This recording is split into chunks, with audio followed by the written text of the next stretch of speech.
E aí pessoal, tudo certo? Na aula de hoje a gente vai falar sobre linhas de montagem manuais. Vamos fazer uma definição, vamos falar dos conceitos principais sobre esse tipo de sistema de manufatura. Vamos falar um pouco sobre o histórico do surgimento das linhas e como essa forma de fazer um processo de montagem definiu muitas coisas na manufatura moderna.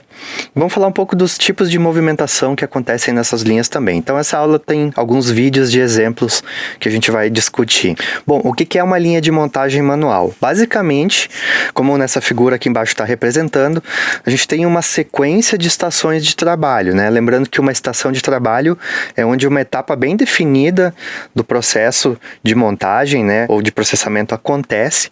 Então, a linha em si é uma sequência de estações de trabalho, onde as etapas de montagem são feitas de maneira sequencial, né? Como a gente vê aqui, em cada estação está acontecendo uma etapa bem definidinha aqui, e essas operações são feitas por pessoas, né, por seres humanos, por colaboradores aí, à medida que esse produto se move. Então, a gente já vê aqui que tem uma esteira que se movimenta, que carrega ou transporta uma parte do produto, e aí cada estação aqui tem as suas peças, né, e seu ponto onde cada operador faz a sua tarefa bem definida. Essa figura aqui do lado também tenta trazer de uma maneira mais genérica, né, essa definição.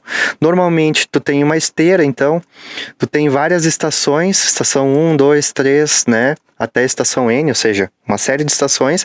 Em cada estação tem uma ou mais pessoas fazendo ali uma tarefa, e a gente sempre parte de uma base, né, de uma peça inicial, e aí cada estação vai ter ali seus componentes que vai agregando, vai juntando, então, até o produto sair finalizado dessa linha.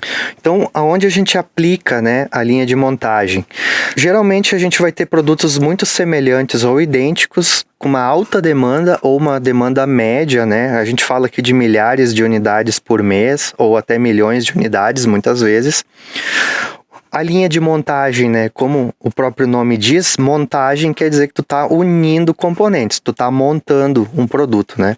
Então, o trabalho vai ser dividido em pequenas tarefas de montagem, de união desses componentes, e muitas vezes a linha de montagem manual vai ser aplicada em tarefas ou processos de manufatura que são economicamente inviáveis de automatizar ou tecnologicamente inviáveis. O que quer dizer isso?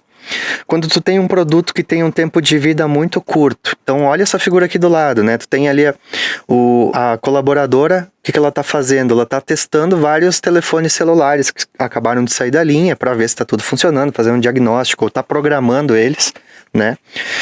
E, em geral, esses celulares vão ficar ali por 1 ano no mercado, depois já vem um produto novo. Então, muitas vezes o tempo de vida é muito curto, às vezes é um produto que está atendendo a uma demanda específica de um cliente, ou tem uma oportunidade no mercado de ganhar dinheiro com um determinado produto que aumentou a demanda.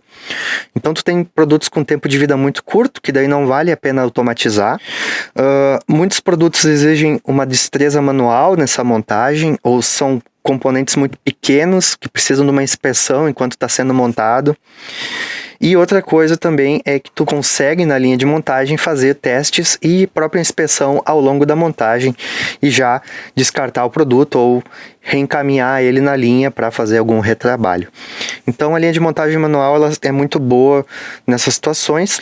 E quais são os principais exemplos aí de produtos que a gente vê hoje em linhas de montagem manual? Veículos, né? Algumas partes dos veículos ali de encaixes, de fixação de componentes do painel, da direção, né? Das peças mais internas do carro, em geral são feitas de maneira manual.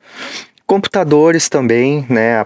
Tanto a parte das PCBs, das placas com os componentes, mas também computadores que a gente compra, por exemplo, na Dell, nessas empresas que tem ali uma linha de montagem que te entrega já o CPU pronta, né? Então tu tem que fixar esses componentes todos, placa-mãe, memória, processador, colocar tudo dentro, né?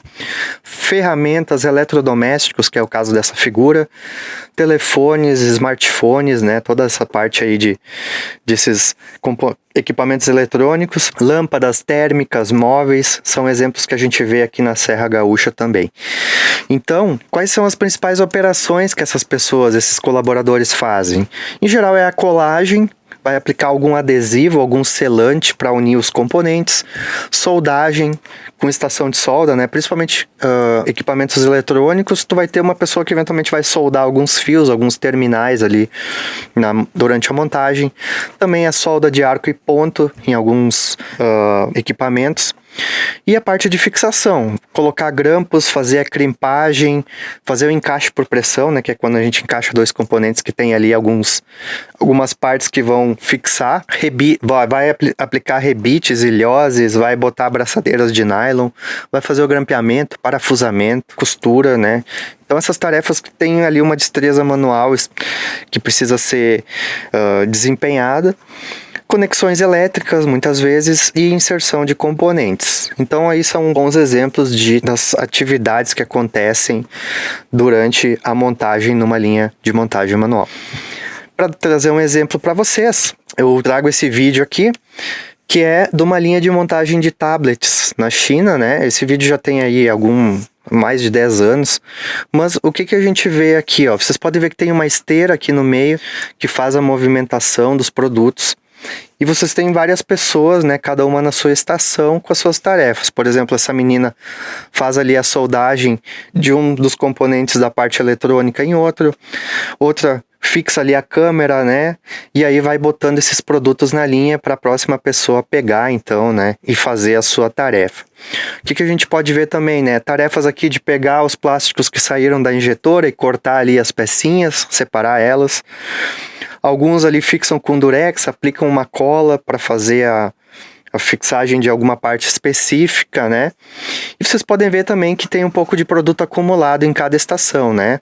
Então algumas estações acumulam um pouco de produto para que tenha ali sempre produto para fazer. Algumas estações ficam ociosas, como foi o caso desse menino que ficou alguns segundos ali sem ter o que fazer. E ao longo dessa linha, então, essas pessoas vão fazendo toda a montagem, vão passando o produto adiante e também vão inspecionando, né? Então, por exemplo, essa menina aqui, ela tá pegando os tablets que chegaram, ela, em geral, vai ligar eles e vai testar se a tela tá funcionando, se o microfone tá funcionando, né? Então, é interessante pensar também que o próprio software que a gente coloca no tablet tem que permitir, durante a produção, que tu faça todos esses testes, né? Então, muitas vezes, os produtos eletroeletrônicos têm, dependendo qual botão tu aperta quando tu liga ele entra numa certa rotina de teste de produção, que é o caso de algumas TVs, por exemplo, né? Que daí vai permitir, ao longo da produção, que seja feito todos os testes. E por aí vai, né? Vocês podem ver que é mais ou menos assim que a linha funciona, né? E por que não automatizar uma linha dessas, né? Porque provavelmente no outro dia eles vão estar trabalhando com outro produto, ou de 6 em 6 meses, de 1 em 1 ano troca o produto, então eles precisam receber um novo treinamento, né? E fazer ali as tarefas. Então não vale a pena automatizar esse tipo de tarefa. E outra coisa, né? Vocês podem ver que às vezes o custo da mão de obra é muito mais barato do que o investimento em automação, né? Por isso que a gente vê, principalmente nesses países bastante populosos aí, maior quantidade de produção em linhas de montagem manual. Beleza, então como eu mostrei para vocês, a gente sempre vai ter uma esteira, um movimentador, vai ter as estações, então, diversas estações unidas, né? Que vão fazer toda a parte da montagem manual, então.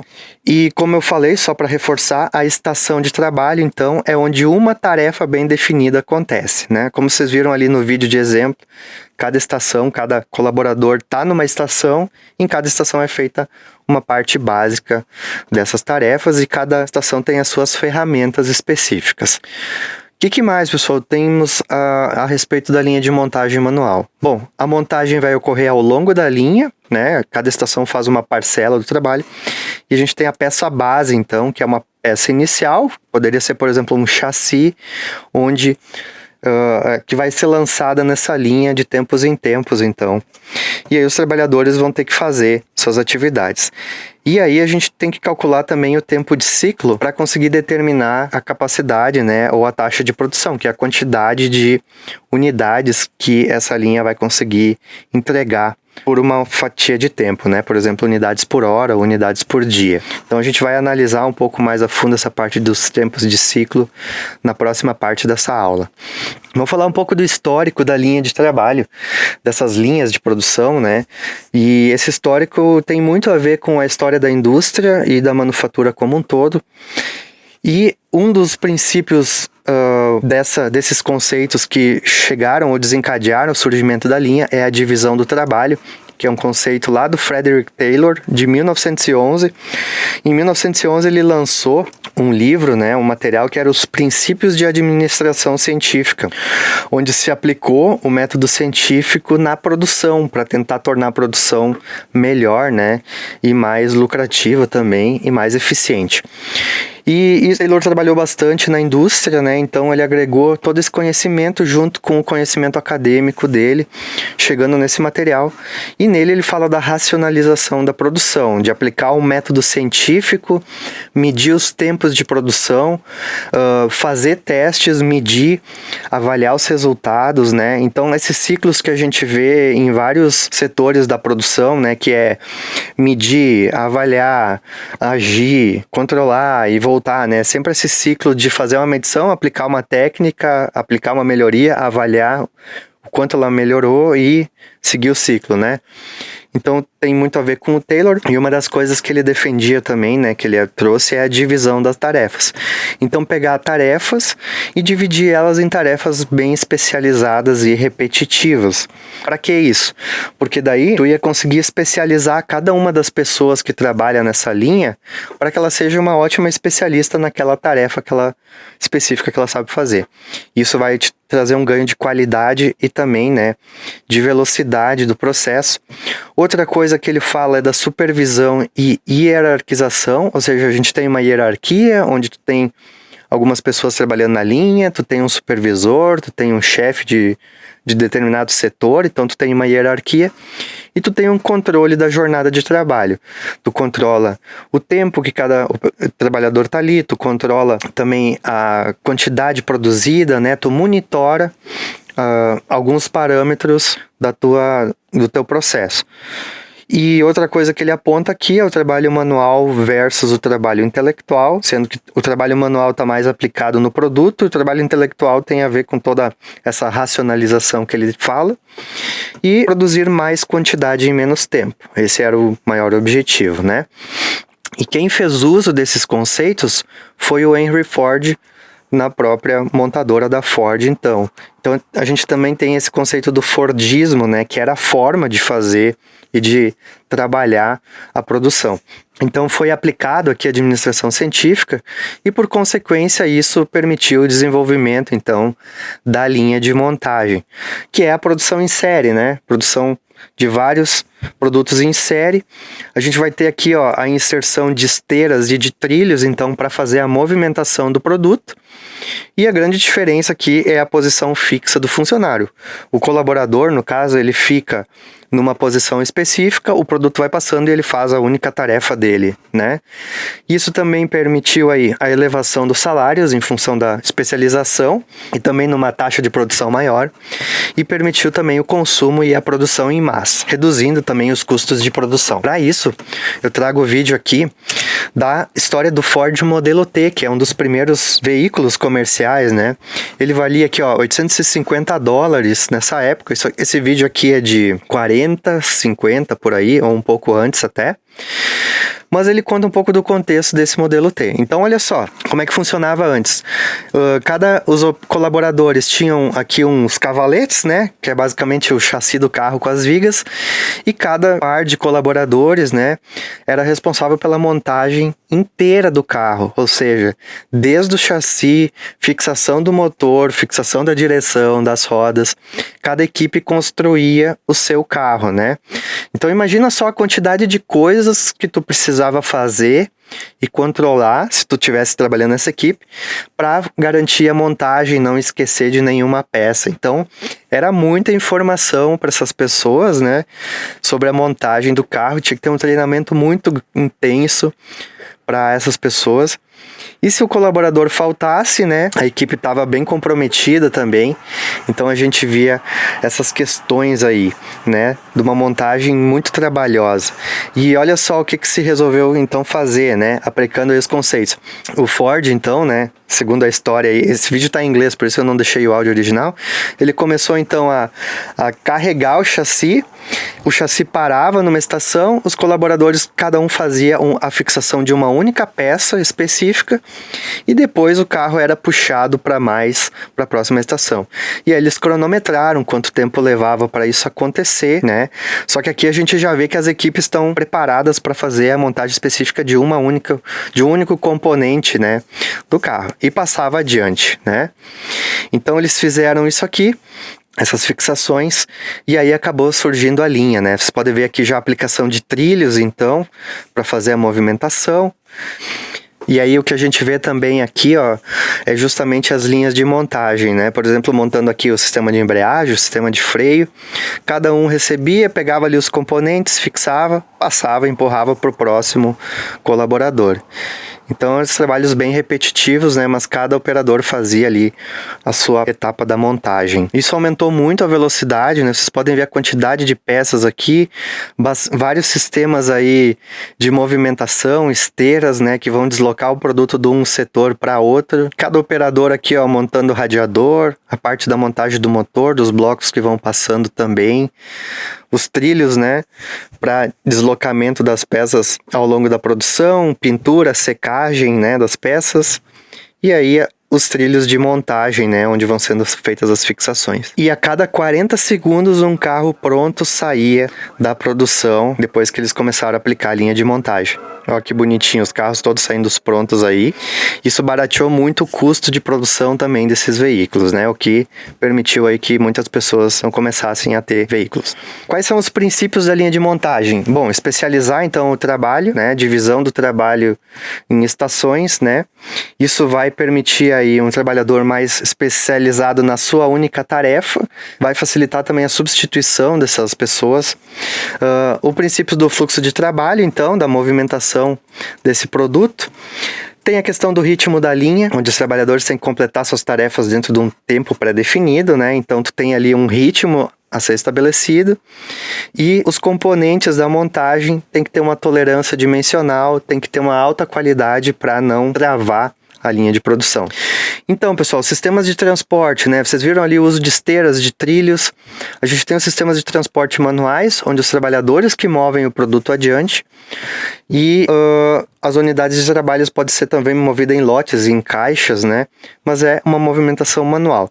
E o principal problema disso é que algumas estações vão ficar ociosas, algumas vão estar obstruídas, né? Com muito trabalho, e a gente não tem um ritmo definido. Então a gente geralmente vai aplicar um movimento mecanizado, né? Usando transporte contínuo, ou seja, uma esteira com uma velocidade contínua, transporte síncrono, que há um movimento igual em todas as estações, ou assíncrono, que é onde a gente vai passando adiante, né? Que é o que a gente viu no exemplo dos tablets. Mas em geral vamos usar esteiras e também usar alguns buffers, então. Então algumas estações podem acumular um pouco de produto para compensar essas variações do tempo, né? E claro, isso vai ter um acúmulo, então vai ocupar mais espaço físico também.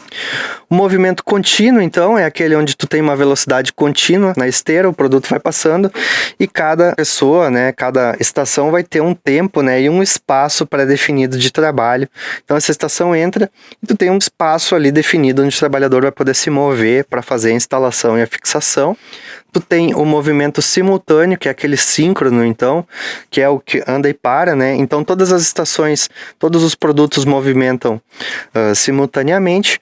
Isso não é comum numa linha manual, por causa desse tempo limite, né, que está sendo estabelecido, porque isso dificulta ali, né, a própria variabilidade humana nas tarefas, tá? Então, a gente vê mais o síncrono em linhas automáticas. E o transporte assíncrono, que é o que mais comum aqui que a gente encontra. As unidades se movem de maneira independente.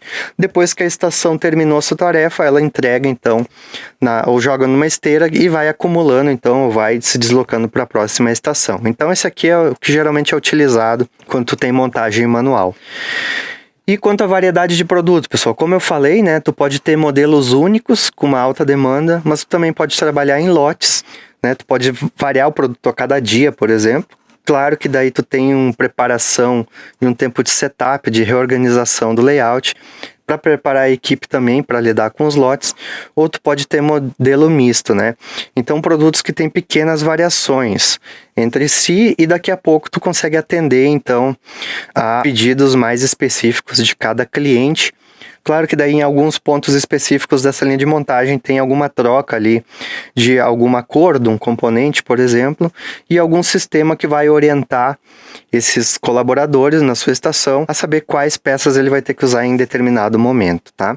Então essa primeira parte, a gente deu uma visão geral das linhas, falou um pouco do contexto, do surgimento delas, e na próxima aula a gente vai falar um pouco da análise aí e de questões de tempo de ciclo e de taxa de produção dessas linhas.